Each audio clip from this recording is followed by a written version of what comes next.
with a slip knot, of course, and we'll chain 4, 3, 4, then go back to the first chain and close that ring with a slip stitch here, and then we chain 2 for the first double crochet, and going back into the ring we do 2 double crochets for a total of 3 double crochets, counting the chain as well. 1 and 3 more double crochets, and then again we'll chain 1 and we'll do 3 double crochets. We will have a total of 4 sets of double crochets here. Chain 1 and now repeat that 2 more times. I came to the last one, I chained 1 here, and now I will finish my round here and I'll do a slip stitch. And now I'm ready for the second row. With slip stitches I will go all the way to that chain opening here in the corner. Second slip stitch, and the third slip stitch goes in the chain space. And now starts the second row. Chain 2, and in each chain space we'll put a granny cluster, chain, and a granny cluster. So we'll do 2 double crochets here for a total of 3. We are counting the first chain as a double crochet. Chain 1, and in the same space 3 more double crochets. And then without a chain or anything, we just move on to the next chain space and we do 3 double crochets, a chain, and 3 more double crochets into the same space. And we'll keep repeating that into the other corners as well. Reach the end, and here on the top of the chain I will go and I will do a slip stitch so I can close my round. And now I'll just make this loop bigger so I can get my work through it and I can secure that loop really well. And I'll add my next color. For the next color, do a slip stitch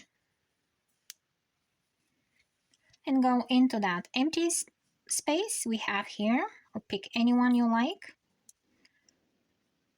Draw a stitch through your loop and then chain 2. This will count as the first double crochet here. And again, you can carry your tail behind the stitches so you can weave it in as you go. And you leave the yellow color there because we'll be using it for one more round. And then we'll have 2 double crochets into that same space for a total of 3 double crochets in the chain space. Oh no, there's no chain here actually. It's just a space between the granny clusters. So we are moving to the corner and there is a chain there in that chain space. We will do 3 double crochets, a chain, and 3 double crochets. Now we're doing the chain and 3 more double crochets. So these will be the corners and they will form each time we get to them, and in each row as well. So over here we'll have 3 double crochets. Grab your yellow color and do chain 2, and then 2 more double crochets for a total of 3 stitches here. Then we go into the next space between the granny clusters and we do 3 double crochets. And then we come to the corner and we do 3 double crochets and a chain. Here is the chain, and 3 more double crochets. I'm ready to sew my pieces together.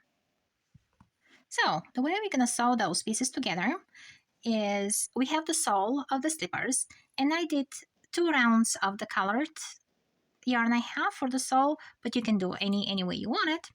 So the way they are ordered are we put 4 on the bottom, and this is the top of the toes, and this is the heel here, and those 2 are folded just like this, and that the bottom is sewn to the sole, those 2 sides that are on the bottom, and those that are on the top, you sew them at the top of the toe here. This is the sole piece here, so it goes on the bottom sides, and this heel goes on the bottom only, just like this. So actually this is the only spot that's open, And this is how your foot goes in. And this is how it looks folded. And then I made little shells right here. All right, so let's start sewing. So I got the pieces, the wrong sides together, and this is my front and this is my front, because I'll be sewing only the back loop of this side and the inside loop of this side, so I can have really flat seams so they don't bother my foot. I will be grabbing only half of those loops. So going from one side to the other, and I'm also catching that little loop inside that's sitting there. And then from this side and this side, grabbing stitches, one from the other piece and one from my piece here, and only one loop from the stitch. This makes the flattest seam here. And I'll go ahead and I'll stitch just like this the whole side, and this is my heel connecting to the sole of the slipper. And I will leave a chart in the corner with a description of how to connect those pieces together.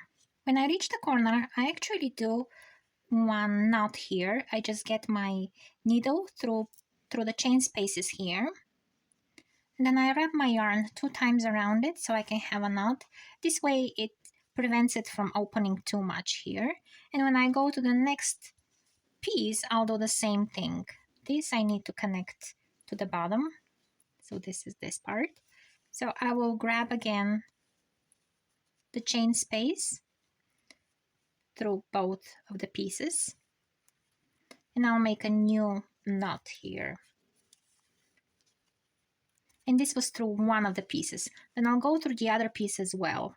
And I'm doing this from the outside in case that knot bothers me from the inside. And I do one more from here. So now those 3 parts are really connected really well. And I can keep working now on my next side. For the shell border, start with a slip knot on your hook. Pick a spot and go through that first space.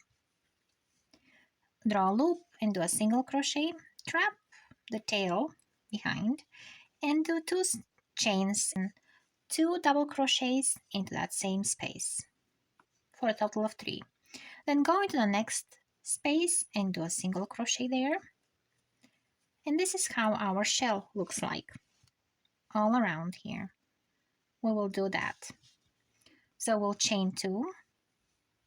Into the same space, we'll do 2 double crochets. And into the next space between the granny clusters, we'll do a single crochet there. And we are ready for the next shell. Another 2 double crochets after chain 2. And then we are going to the next space and do a single crochet. And that's how our corner will go as well. So I started from the heel going up because this is the easiest spot to hide that beginning and end of the row. And that's how you go all around the foot opening here right on top. And that's all. Check all the materials I used into the next part. So I used some leftover yarn from other projects. It's a 3-weight yarn. The recommended crochet hook was 4mm for this one, and I did use 4mm and or G. This is for the variegated yarn. It's a candy from Burnett, Soft Tea Baby. It's a baby yarn. And then the other 3-weight yarn was from Hobby Lobby. It's a sport weight here on the label. Here the recommended crochet hook was 5mm, but I did use 4. They're the same thickness, so it worked just great. I love this yarn in a super soft sport weight yarn as well. And it's 100% acrylic yarn. And I still have leftovers for another project. Something little though. Alright, so you can take a look again of the finished product, and I'll catch you in the next tutorial. In the meantime, make sure you subscribe and like this video and recommend it to your friends and family. Happy crocheting!